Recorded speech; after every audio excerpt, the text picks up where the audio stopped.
Mr. Feynman wasn't joking. Chapter 6. AI as amplifier, faster output, weaker minds, if misused. Artificial intelligence does not automatically improve education. In a system that already rewards performance over understanding, AI becomes the perfect machine for producing performance at scale. It can generate fluent answers, polished prose, plausible explanations, and confident-sounding summaries. Exactly the kinds of artifacts schools have been trained to treat as evidence of learning. That is why AI integration is not a neutral upgrade. It is a force multiplier. It accelerates whatever philosophy is already in control. The temptation: outsource the act of knowing. The easiest way to use AI is also the most destructive. Ask it for the answer, copy the answer, and move on. This does not merely create a cheating problem. It creates a cognitive habit. The student learns, over hundreds of repetitions, that the hard part of learning, integrating, checking, explaining, and wrestling with a concept, can be skipped. If repeated long enough, the student's relationship to reality changes. Instead of, "I can figure this out," the implicit premise becomes, "the machine will figure it out." That is not an academic loss. It is a character and agency loss. The counterfeit gets cheaper. Traditional schooling already struggles to distinguish between a student who understands and a student who can perform. AI widens that gap because it supplies performance artifacts that look advanced, even when the student has not formed the underlying concepts. In a system built around graded outputs, the student who outsources thinking can appear to thrive, sometimes more than the honest student who struggles aloud.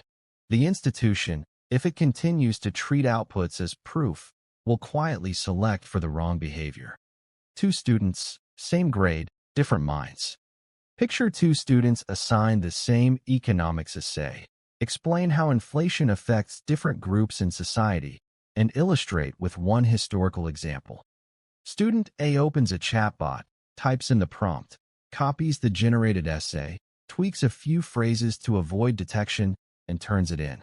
The essay is fluent, coherent, and hits all the rubric boxes: correct vocabulary, at least one historical reference, a conclusion paragraph that reflects on implications.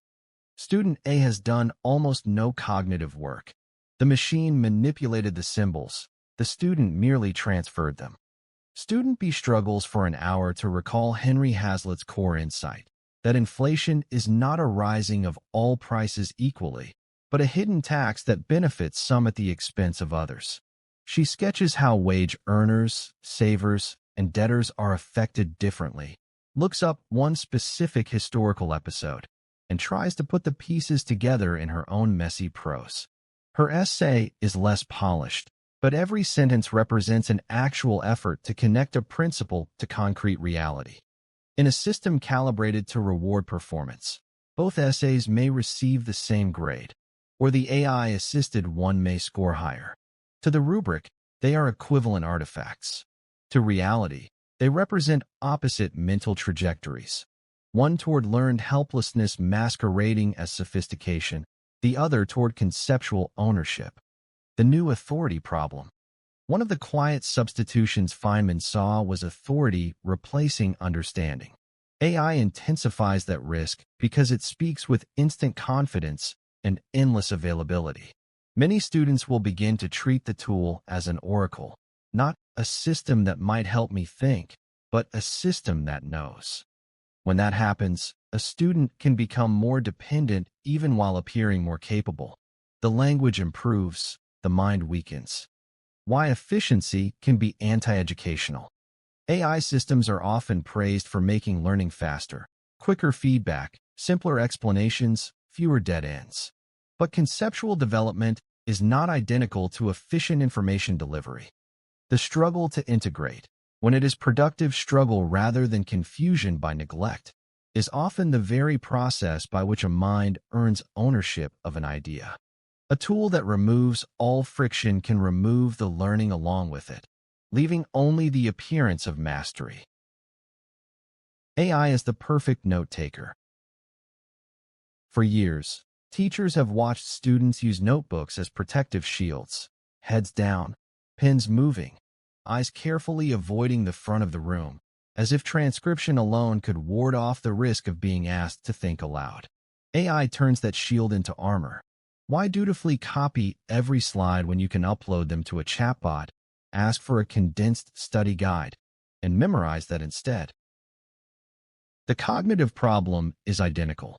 In both cases, the student outsources the hardest part of learning, deciding what matters, organizing it, connecting it to prior knowledge. The only difference is speed. A bad method that once wasted 50 minutes with a notebook can now waste 5 minutes with an app, leaving even more time to avoid actual effort. A deliberate glimpse of hope. The tool can be constrained. AI becomes educationally valuable when it is prevented from doing the student's cognitive work and is instead used to support it. That requires rules strong enough to withstand convenience and clear enough that students can follow them without constant policing. A conceptual approach points to a simple principle. AI must guide, not replace, the journey from concrete to abstract. That principle can be operationalized in classroom habits that make understanding visible. AI as Socratic coach. The tool asks questions, requests justification, demands examples, and prompts comparison before it provides any direct solution. AI is verifier, not author. The student produces an explanation first. The tool points out gaps, inconsistencies, or missing steps without writing the work for the student. AI as generator of concretes, examples, contrasts, counterexamples, and varied contexts, so the student can do the integration work that forms concepts. AI-free demonstrations, oral defenses, live problem-solving, and explanation under questioning, so the student proves the competence is real and portable. These methods do not require a surveillance state. They require a philosophy and a culture that values understanding more than polished output. The guardrail question. Even the best procedures fail if the student's goal is to evade. In an AI era, the most powerful guardrails must be internal. That raises the question this chapter ends with. If AI makes it easy to fake competence, what kind of character must a student build so that competence remains something they insist on earning? The next chapter answers. Virtue is not an add-on to AI policy. Virtue is the control system.